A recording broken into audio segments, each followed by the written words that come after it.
Join me at CMC. Get engaged and get educated. Join me at CMC. Everyone is welcome. Join me at CMC. Come grow your relationships. Join us at CMC. CMC is real, authentic conversation. Engage with curious people. Plus, we give you access to thought leaders. Be informed, be inspired. Through community conversation. Come here and meet your neighbors. Be here in the room. ask questions, Get answers. Connecting people and ideas. Learn about Columbus. Who will you see at CMC? Join me at CMC. You're invited. Watch us on live stream or in person. You're invited. Join the conversation. You're invited. Welcome to CMC.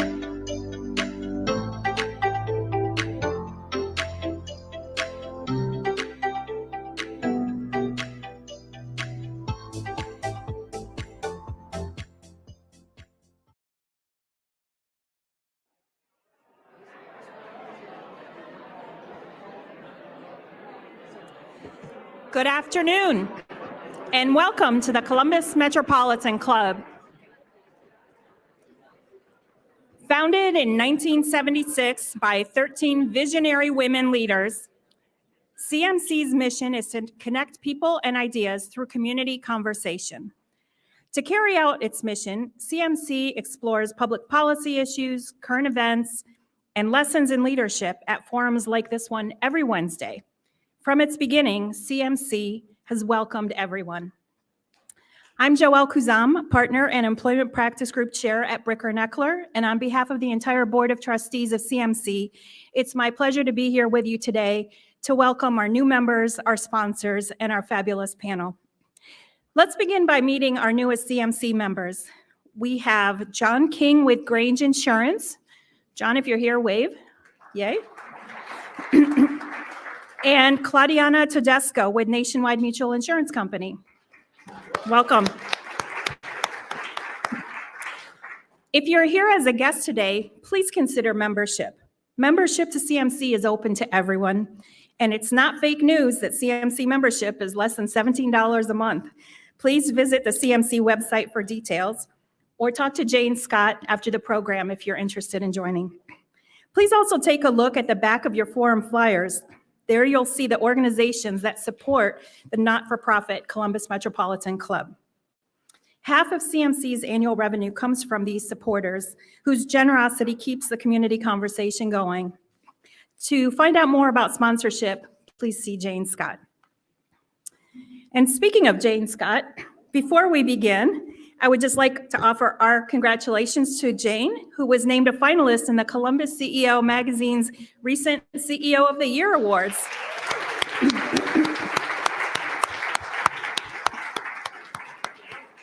I think we can all agree that CMC is the very definition of the small but mighty nonprofit category. Congratulations, Jane. Let's take a moment to thank today's forum partner, the Matriots. We would also like to thank the beautiful Grange Insurance Audubon Center for its ongoing support and for hosting us. And thank you as well to the Center for Human Kindness at the Columbus Foundation and the Columbus Dispatch for presenting today's live stream. Let's thank all of those supporting today's forum.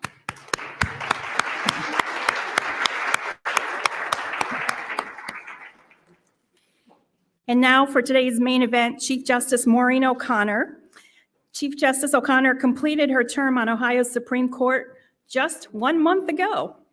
Her biographical information is in your flyer, and you'll hear more about it during the course of our time together.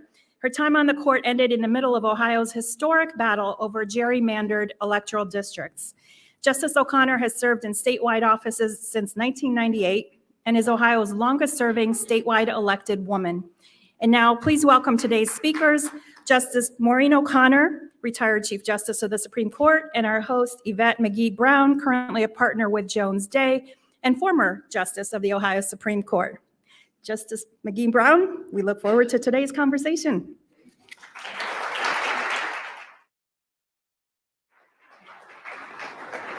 So you know how they say life has all kind of unexpected pleasures. You know, never did I imagine when I was appointed to the Supreme Court that I would get Maureen out of the deal. She was the best part of it. And so, you know. Likewise. People often are like, they got so upset at our parties when we were friends. Like, you cannot imagine how one picture of us together on the Columbus Dispatch created the most huge uproar in the state Democratic and state Republican parties. Well, Yvette, we were hugging. That's right. So we're going to start from the beginning. So a lot of you only know her as Chief Justice. And I will tell you that when I first met her, I was a bit scared of her too. And the reputation is well deserved. But let's start from the beginning, because I often hear parents talk about how to raise strong girls. And you are an example of that. You're one of 8 kids, 6 girls, 2 boys. You're the second oldest. How did little Maureen end up as the longest serving woman in Ohio politics and the Chief Justice of our highest court? That is a very good question. I don't know that I have an answer, except for the fact that I was raised to think and believe that I could do anything that I wanted to do. My parents were both educated, college educated. My grandparents, all 4 grandparents were college educated. So education was the focus, and there was no way that you were going to quit school after high school, that's for sure. I think I was heartbroken when I heard my dad talk about where we were going to go to college, because I had no intention of going to college when I was in the 4th grade. I couldn't believe that we were going to have to go to college. But anyway, so education. And I went to a single-sex high school and college. It was an all-women's Nazareth Academy in Parma Heights, Ohio. And I also then went to Seton Hill College in Greensburg, Pennsylvania. I was a leader in those schools. I was editor of the yearbook and chair of all kinds of committees in high school. I was class president freshman year in college. And so it was just something, I like to say, I gravitate towards positions where I think I can, use my talents, that I could do something. And I've never come up against a problem that I didn't think I could solve. I want to solve all kinds of problems, even problems that I have no business, being involved in. But that is, in my nature. It's and not just, what you would think I would encounter in my career, in my professional career. I give people advice and try and help them, even if they're strangers. But their mistake is asking me something. So as a plug for Columbus School for Girls, how much do you think going to a single sex, secondary school helped you to develop the leadership skills that you have? Oh, I think it was a combination. It was a combination because, I went to high school with girls who were very timid and would never, speak up. They hardly even answered things in class. We were taught mainly by Sisters St. Joseph, who, by the way, were so educated themselves and so encouraging of in leadership in women and the sciences, and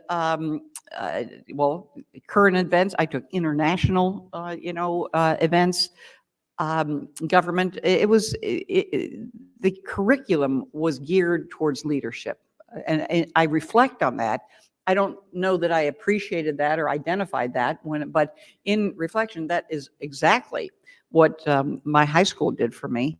And the Sisters of St. Joseph, I will give them, there were some wonderful, wonderful women that I bonded with as, a high school kid. And then, going on to college, and all of the nuns that taught and they weren't all nuns. There were a lot of lay faculty, as they say, but everybody was, had their masters, had their PhD. And these were, I'm talking about the nuns, and that is kind of maybe a misconception about how educated they are, and it was, and quite frankly, my great aunt went to Seton Hill, and my mother went there, and my aunt went there, and my older sister went there. So there was no choice. But my dad gave you choice. He told you. Oh yeah, I could live at home and go to any college, Catholic college in Cleveland, or I could go to Seton Hill, which was like 2.5, 3 hours away. What do you think I picked?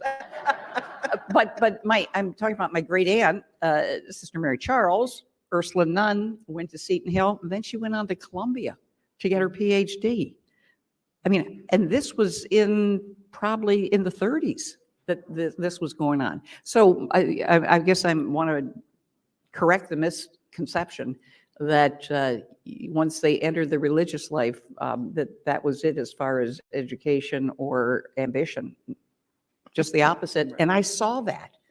And, minus the habit, I could have, I identified with what they did. Social justice was talked about in my high school, and it was talked about in college. College, Vietnam was going on. There was opposition to Vietnam, even on our small campus. We joined protests and that sort of thing. Of course, we also had a walkout because we wanted no hours, which meant we wanted no curfew for the seniors. So, those were the two extremes, the interest at college. But I am very grateful to my parents for the opportunities that they gave me and my siblings for education. So, fun fact, every member of the current Ohio Supreme Court is Catholic right now. So, fun fact, not drawing any judgment, but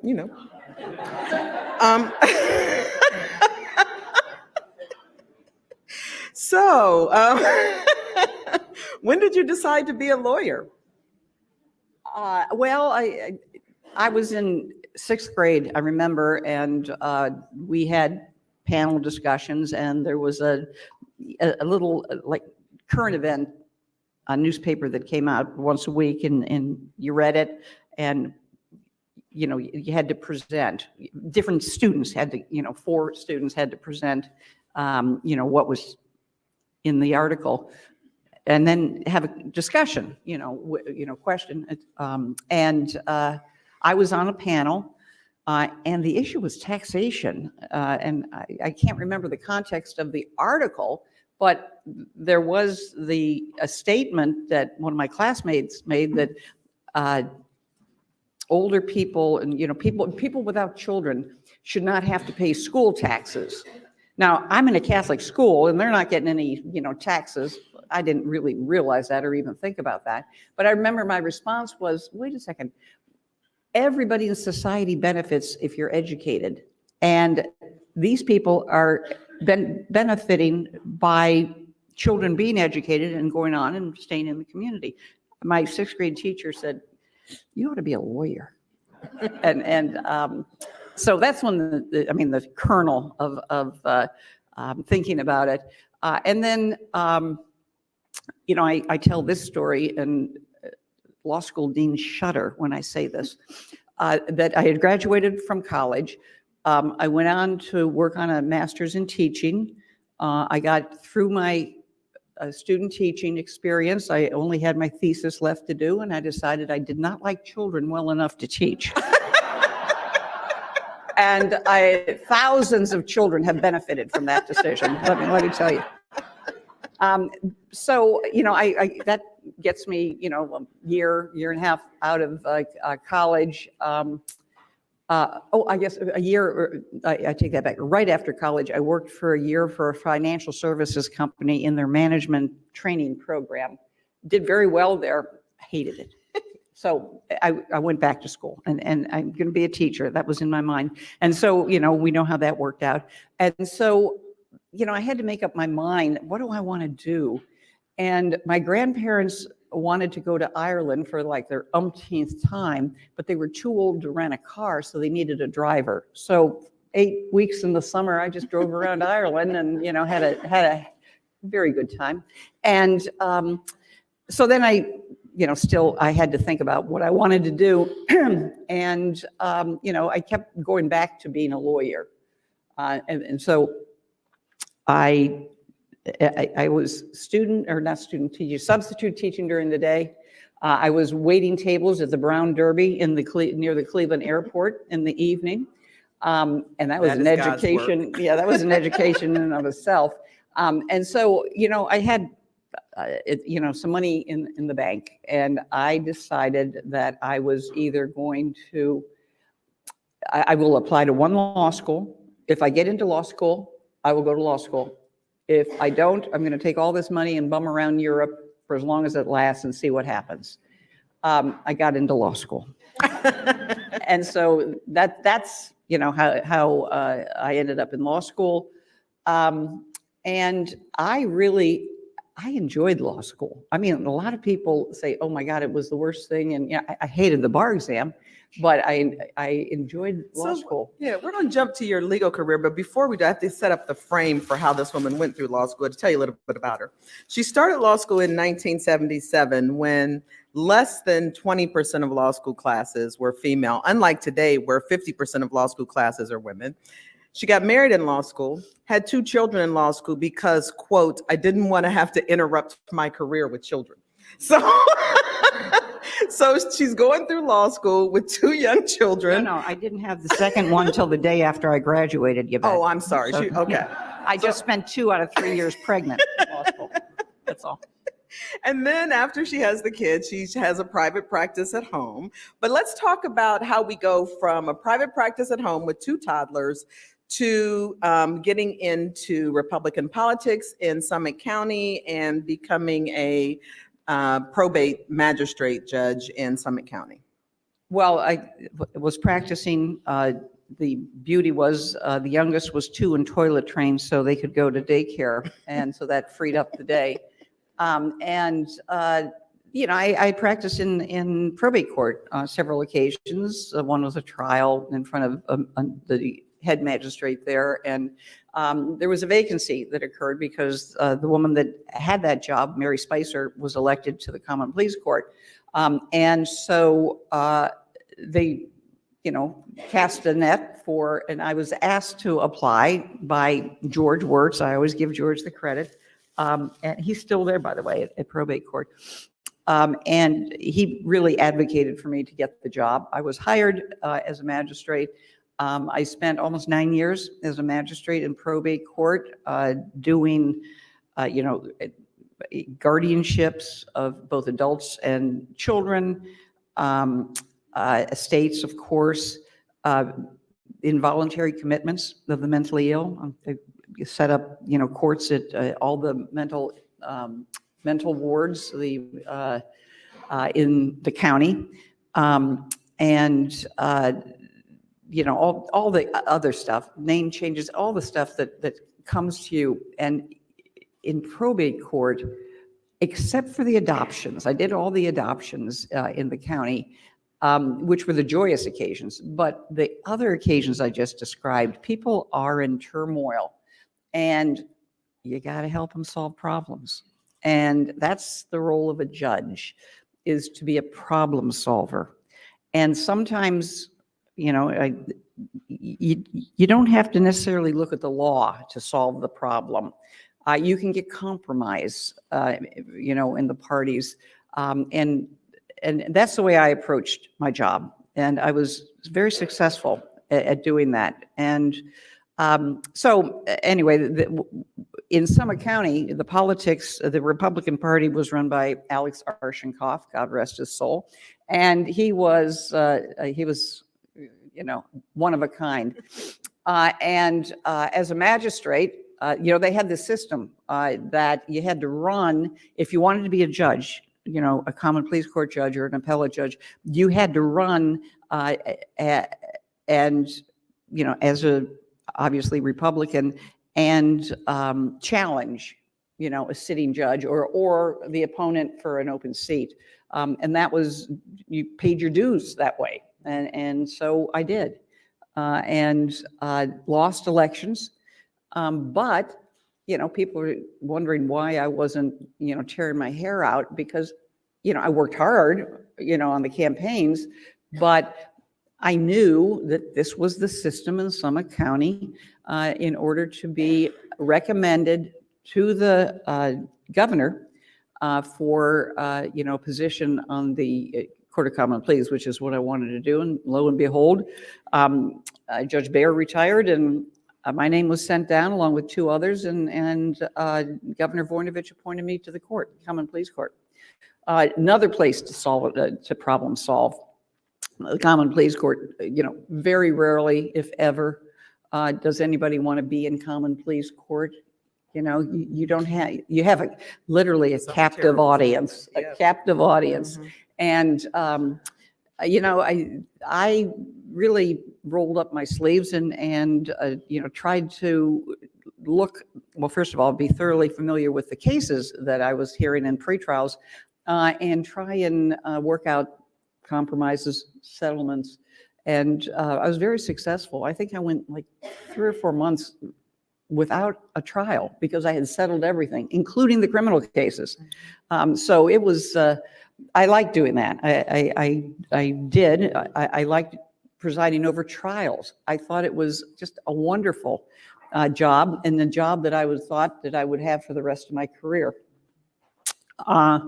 Because, I had in my mind, I'm going to be a magistrate, then I'm going to be a Common Pleas Court judge. So then I had to stand for election because, you have to run the next general election, which was 2 years after I had been appointed.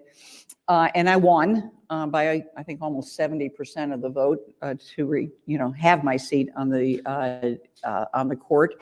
And then fast forward to January, around, I believe it was, they were looking to replace the prosecuting attorney in Summit County because that gentleman had been elected to the 9th District Court of Appeals. And the prosecuting attorney was one of the most important jobs in Summit County because it was one of the few prosecuting attorney offices in the state, I think there were only 6 at the time, that ran the Child Support Enforcement Agency. And there's only one institution that affects more children than Child Support Enforcement Agency, and that's our school system. So that tells you, how elevated and how many lives this touched. But so anyway, there were some gentlemen who wanted the job, and I felt, from my vantage point, that they shouldn't have the job. And I went to the Republican, Alex Arshenkoff, and I said, I will resign from being a judge if I get appointed to be the county prosecutor. He probably wanted to take me to one of those mental health institutions that I had presided over. But he was elated, that would happen. I talked to all my fellow members of the judiciary one at a time to let them know. And I remember one of them said, "Why do you want to work that hard?" And so anyway, I get appointed, and I knew that the Children's Defense Fund had come into Ohio and raided all of the agencies in every county, all of the child support enforcement agencies in every county. And Summit County was 87th out of 88 for effectiveness and, living up to what their duties and responsibilities are. I'm very proud that 2 years later, we were nominated for 2 national awards because of the improvement in the Child Support Enforcement Agency. That was not, okay, the only thing I did was hire the right people, get rid of the people that needed to get rid of, the director who was running a rug cleaning business out of his office. I kid you not, and put the right people in. And I did. I put managers in there. People who know, and wanted to be public servants. And that's the overarching, theme here. You want to be a public servant. And the most important title that I have had over all these years in my career, because it describes every position I've had. And that's, that's important to me. So for those of you taking notes, the key to success as a leader is you hire good people and get out of their way. Mm-hmm. You let them do what they do. I've always done that, right? I did that in the Child Support Enforcement Agency, in the, in the civil division, the criminal division. Absolutely, we were a very successful office. And then they came knocking. They came knocking on the door for lieutenant governor. There were some people that they were considering. They wondered if I would be interested. I had the right pedigree.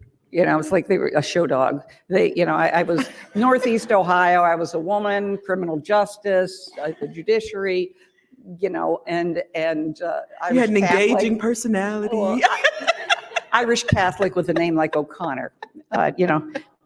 Funny story about that. A friend of mine at the time, he and his wife went over to Ireland, and they were wearing a Taft O'Connor shirt over in Ireland. And people came up to him and said, "We know who O'Connor is, but who the hell's Taft?" I told Bob that. Did he laugh? Oh, yeah. So anyway, it worked out. I became lieutenant governor. I needed a real job because lieutenant governor at the time had really no statutory duties. So I was the director of the Department of Public Safety. Most important job, one of the most important jobs that I've ever had. I was director at the time of 9/11.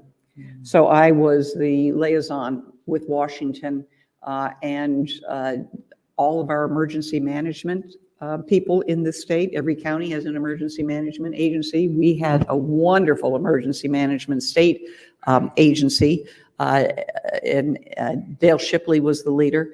And we were in such good shape compared to the other states because of the structure we had in Ohio and the people that were in those places. And that was a really daunting and gut-wrenching experience. I was on the ground at the World Trade Center 1 week to the day after the the planes had taken them down, and we had a search and rescue team from Ohio, specially trained members of the safety forces, emergency management forces from all over the state, came together the next day, and they were in New York City, and they were looking for survivors. That was what they did, and they didn't find any. And here I am a week later, and they hadn't found any live survivors. Well, live survivors, that's redundant, but no survivors. And they were just, it was, I'm not going to say they were demoralized, but they were very affected by that. So I show up with some other members of the Ohio cabinet. The adjutant general was with me, and I forget who else. But we brought just boxes of Grater's ice cream and Cheryl's cookies and an Ohio flag and all this stuff from Ohio, because they were set up at the Javits Center. And they were on cots, and they had, cordoned off, but, that's what they were doing. And then they'd go out all day and work, amongst the rubble. But the most important thing was I brought letters from their families. I still get choked up. That was unbelievable, the joy that brought them. It was... Again, I still get checked up over. So we've got probably about 10 or more minutes left before we have to go to questions. So I want to talk about your term as the first female Chief Justice of the Ohio Supreme Court. And we know now how you got there. You all have a sense of the kind of woman and leader that she is and how she took the bench. And so a couple of things that are remarkable about when you took the bench. You immediately got to work. You had been an associate justice. You get elected as Chief Justice in 2010. You then call somebody and say, you better take this appointment to the court. So literally called me at 8. She called me at 8 in the morning. I sat straight up. She was still in bed. I know I was. I didn't have a job. Yeah. So she's like,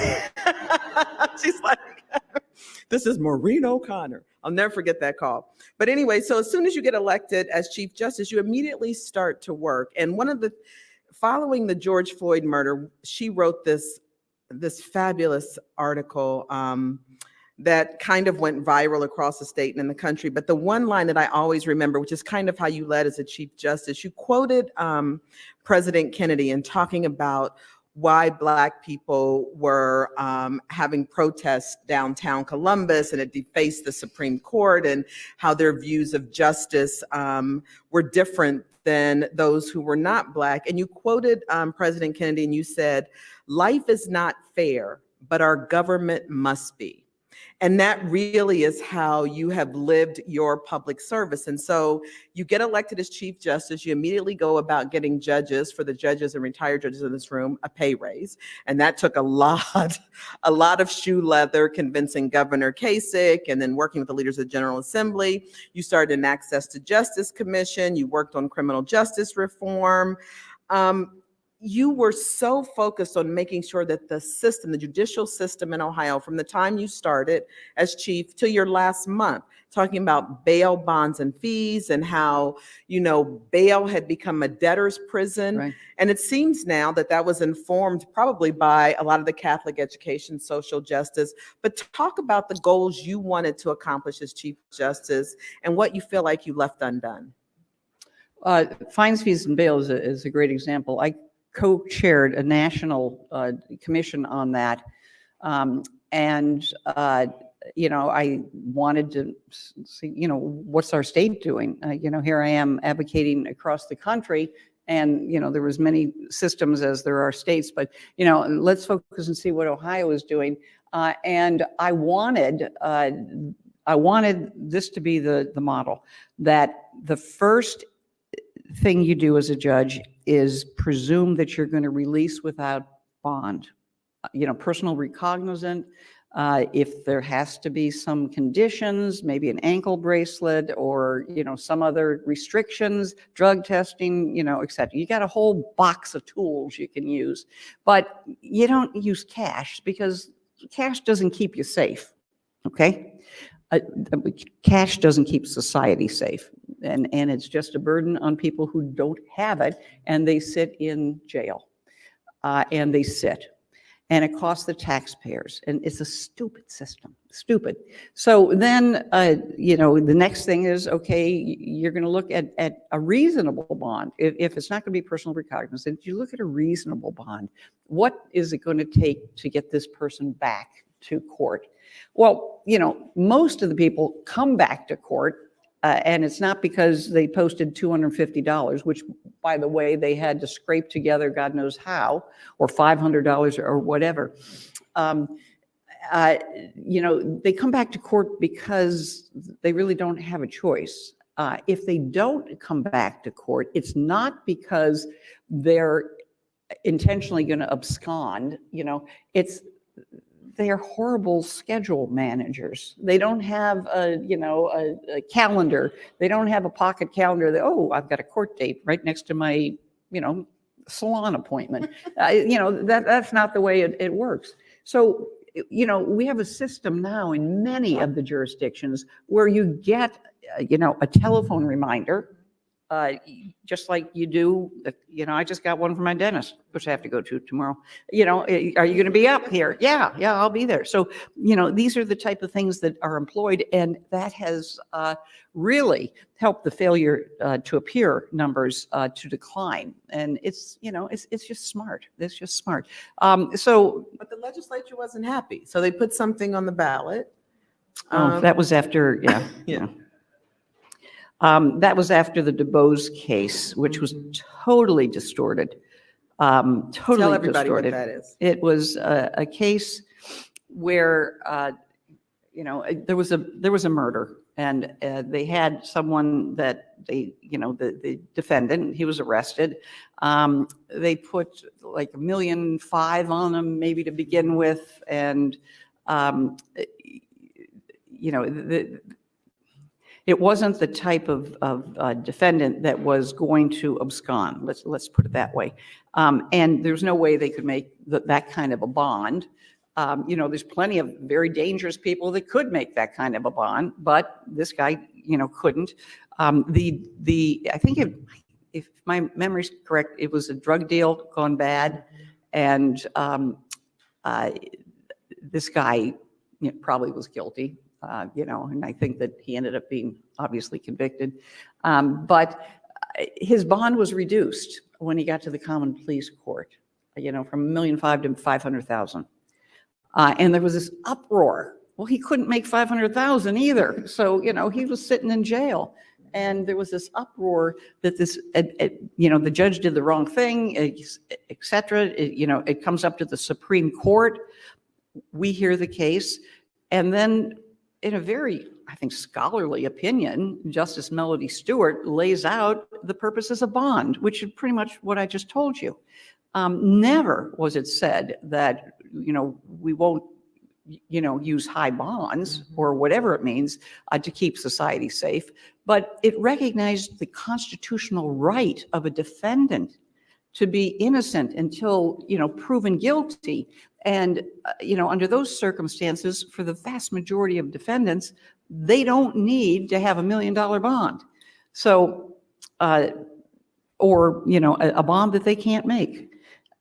So that was the crux of the opinion.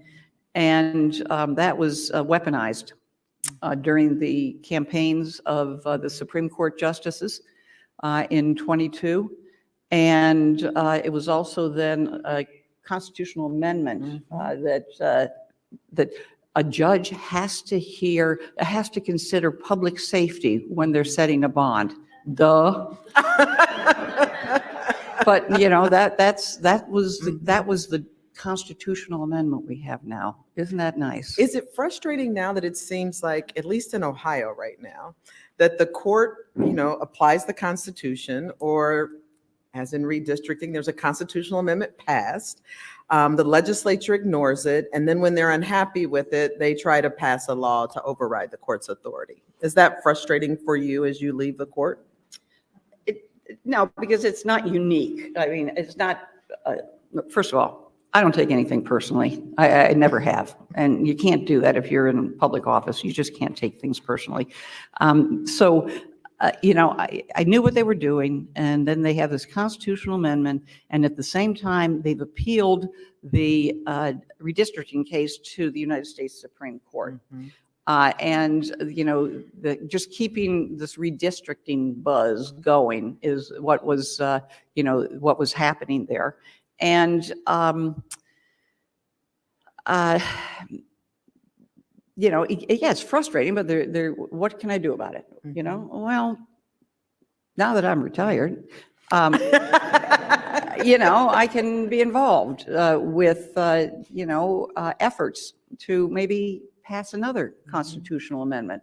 And this time, the constitutional amendment depoliticizes the redistricting commission. There would be no elected officials on the redistricting commission in an ideal format.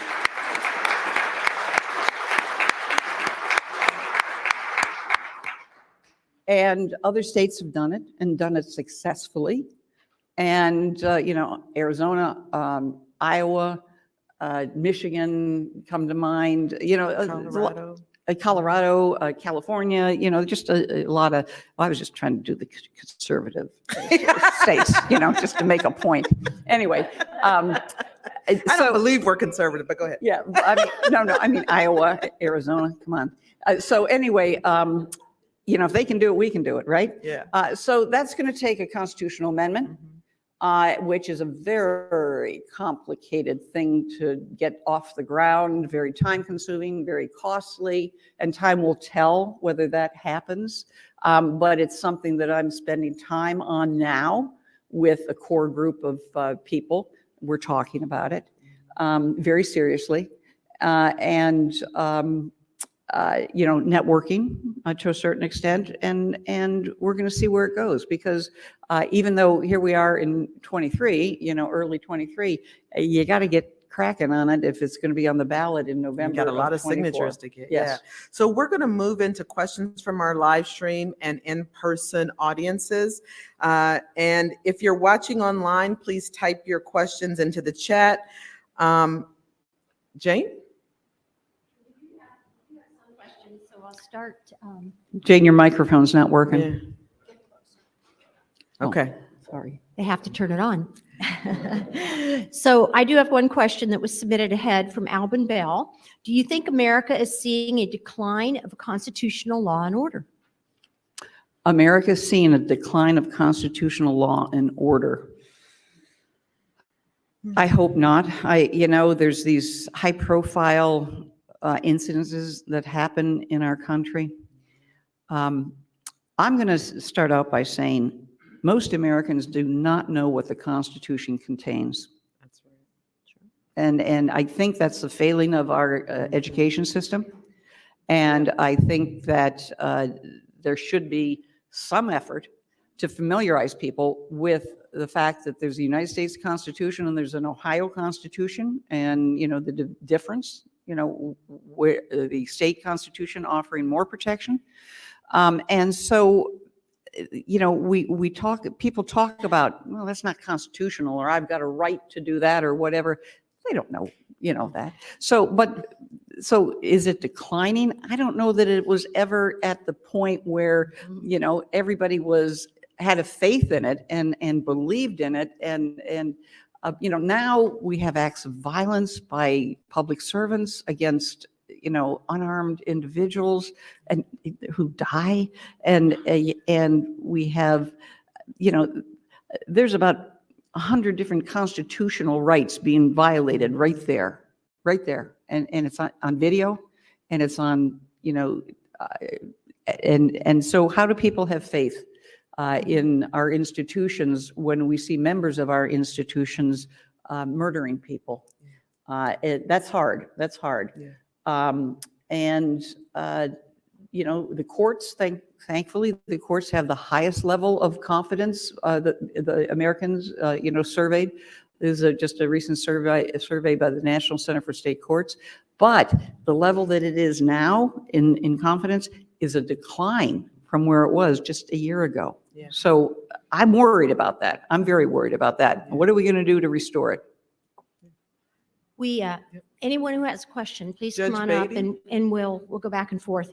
So what's your perspective of colleges and universities who are quote unquote protecting students and the apparent curtailment of free thought and free speech on campuses? They're doing what to students? They're curtailing free speech? thought, protecting their students from different opinions. Oh, from hearing different points of views, conservative and liberal views on college campuses. Oh, well, I mean, that's crazy. That's not education. That's all I'm going to say. That is just not education. Judge Beatty Blunt? Oh, good afternoon, everyone. Chief Justice, thank you so much. Yvette, thank you so much. And I wholeheartedly agree with you, particularly anyone who has to run for election as a judge will tell anyone here that half of our campaign is educating people about the judicial system.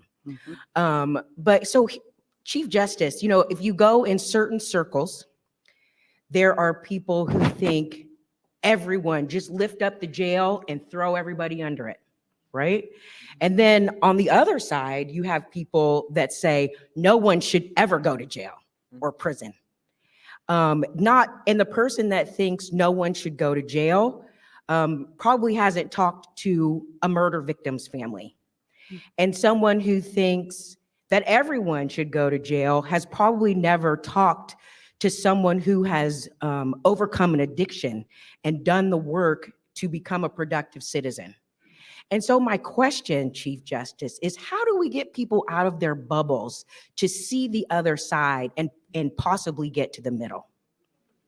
I think conversations. I think that has to be a purposeful education of people. If someone is, if some group is advocating, as you said, let's throw everybody in jail and invite yourself to be a speaker there. I think it's important for judges especially to go out and speak about the system and speak about the tools that have been developed, specialized dockets, talk about treatment, talk about addiction, talk about what happens to a person's brain when they're addicted and what happens when they get clean, and how some people have to take methadone for the rest of their lives, but you know, that's okay. You know, all these things that we as judges know go on, and it is a response to people who are, quote, breaking the law. And, you know, if they're, you hit them with the details of, you know, this is draining your tax dollars. It could go, you know, for, you know, better use. There's a whole host of arguments, but judges need to get off the bench and out into the public and speak at Rotaries, you know, whatever clubs that are out there, church organizations. Offer up your speaking, you know, and you will be asked to do it. And since this is an education forum, one of the things you started was Votes Count, or judicialvotescount.org. Yeah, people need to spend time. Don't fall for just the 30-second soundbite. Investigate who's running. Judge Beatty Blunt always says this: the most important time to know who your judge is not when you're standing in front of them. It's on election day. In front of a judge, it's too late to care who the judge is. You have to care at the ballot box. Yeah. The Ohio State Bar Association took over that. That's something that I started, judicialvotescount.org, and now it is with the Ohio State Bar Association. The legislature has funded it, you know, for the election cycle. So they're going to be, you know, taking it on, or have taken it on, and I am very grateful that they did. So, thank you. Ms. Looper? The prior questioner and another judge on the appeals court bench are products of single-sex education in high school, and I think it truly prepared both of them to be on the appeals court of Franklin County. If indeed a constitutional amendment is drawn up to be voted on by the people in 2024, what will it say? And how will you educate people as to its importance to vote on? well, I can't tell you what it's going to say because the drafters haven't gotten together and figured it out. And it's a very complicated thing to do, because if there's one thing you need to do is consider all the angles, and I don't mean that disrespectfully, all of the angles and clarity. You know, that is the essence of what we need in our Constitution, clarity, not limitations, but clarity. And I know that, but I can't tell you right now if you gave me a piece of paper and a pen that I could draft it, because it will take a lot of very smart people coming together to do this, and it will be done. And resources and people volunteering. what's going to be necessary. So all of you in this room, keep in mind that you may be asked to circulate petitions and, certainly vote. Maybe, educate all your friends and coworkers, et cetera, if it, comes about, or I should say when it comes about.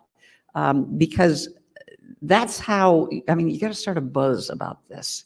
And I think that, the buzz about redistricting, you say redistricting, you have to have been under a rock in Ohio if you don't know what the redistricting was, the fight over redistricting.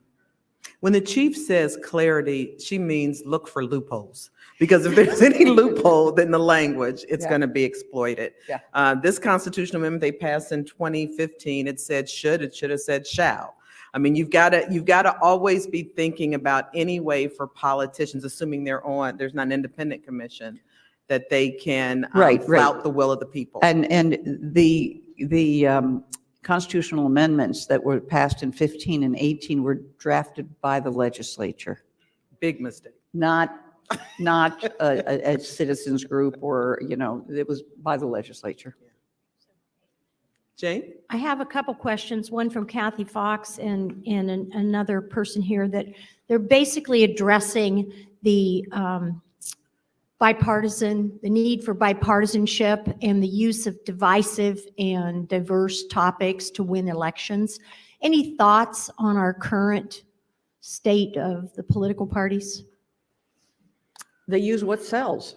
That's basically, the polls are done, interest groups are vetted and if there's a hot topic, that will become the campaign, capture the campaign. And many times the candidate can direct the focus of the people for the campaign by creating the issues or identifying the issues, et cetera.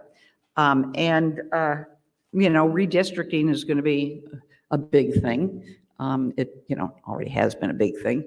But, the man who was the genius behind the redistricting was a guy by the name of Tom Lawfeller, something like that.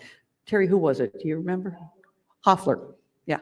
And there's this famous quote, no longer will the people pick the politicians will pick the people. And that's what redistricting is all about. And he said, there's a clip on YouTube, here's the beauty of redistricting, and he said the people will no longer pick the politicians will pick the people. And that, in a nutshell, is redistricting. Next question. Thank you both for your very informative comments. And in particular, Justice O'Connor, my name is Brian Urbanski, and I'm an affordable housing provider, and my wife and I have established a foundation, the Aubrey Affordable Housing Foundation. We're a 501c3, and we are one of very few housing providers in the Central Ohio area that are friendly to justice-involved individuals, people coming home from being incarcerated. And I'd like to hear both of your opinions. I greatly appreciate the work that you've done in this arena and trying to work with people in more fair and just situations.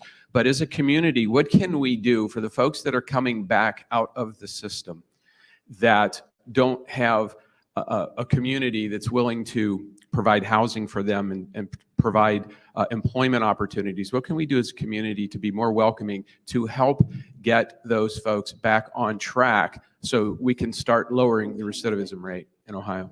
We have 20,000 people coming home every single year, and that's a lot of folks, and a lot of them, unfortunately, don't have the support to stay out of the system. Exactly. The support system is missing. If they had a support system to begin with, they might not have chosen that path.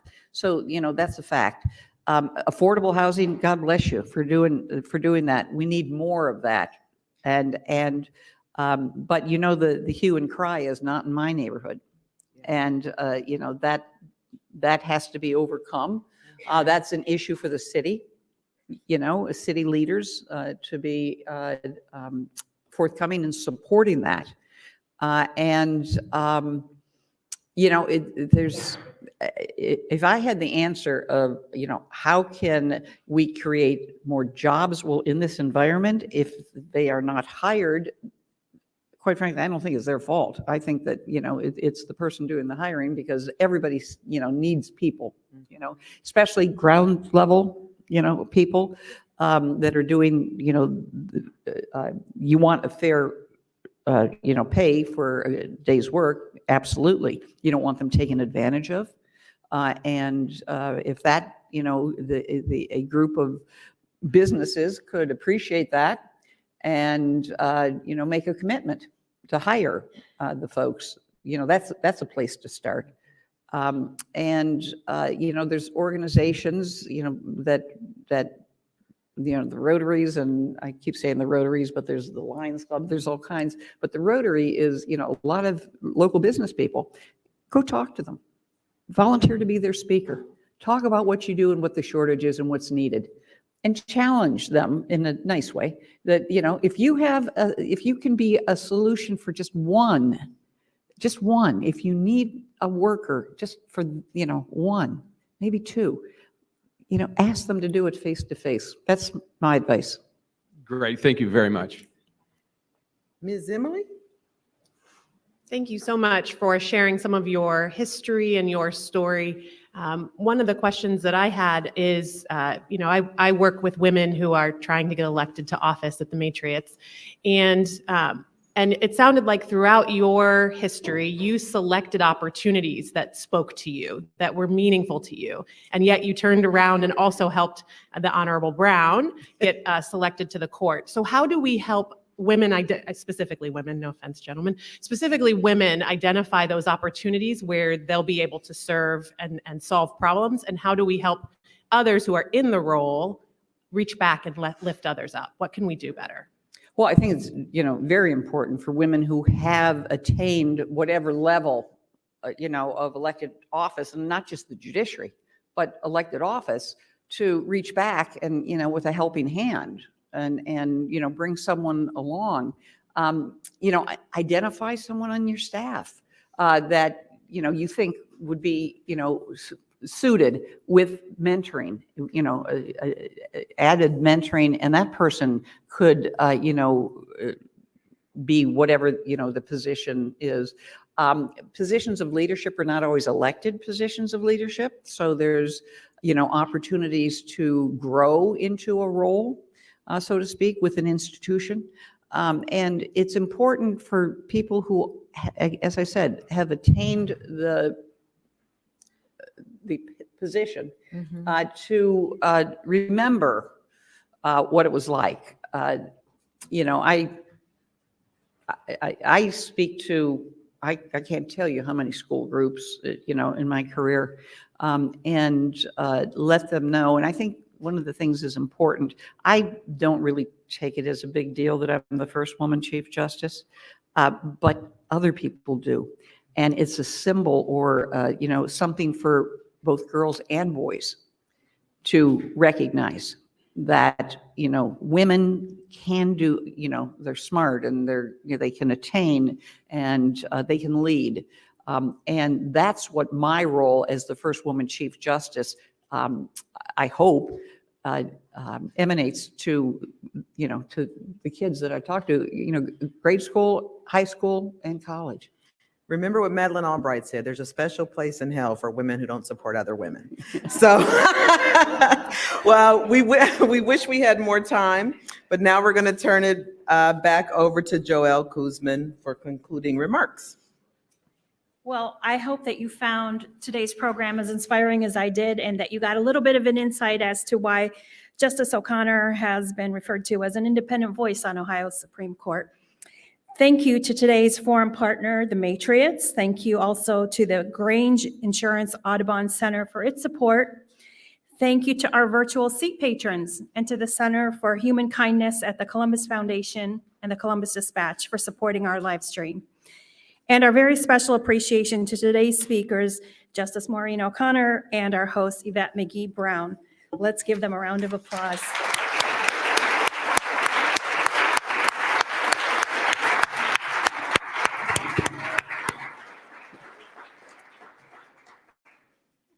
make plans now to attend next Wednesday's forum here at the Grange Audubon Center.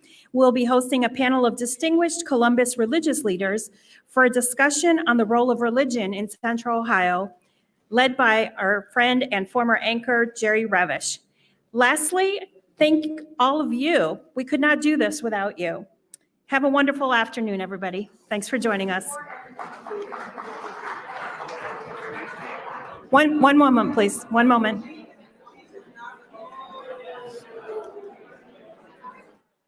Hold on, people. Hold on.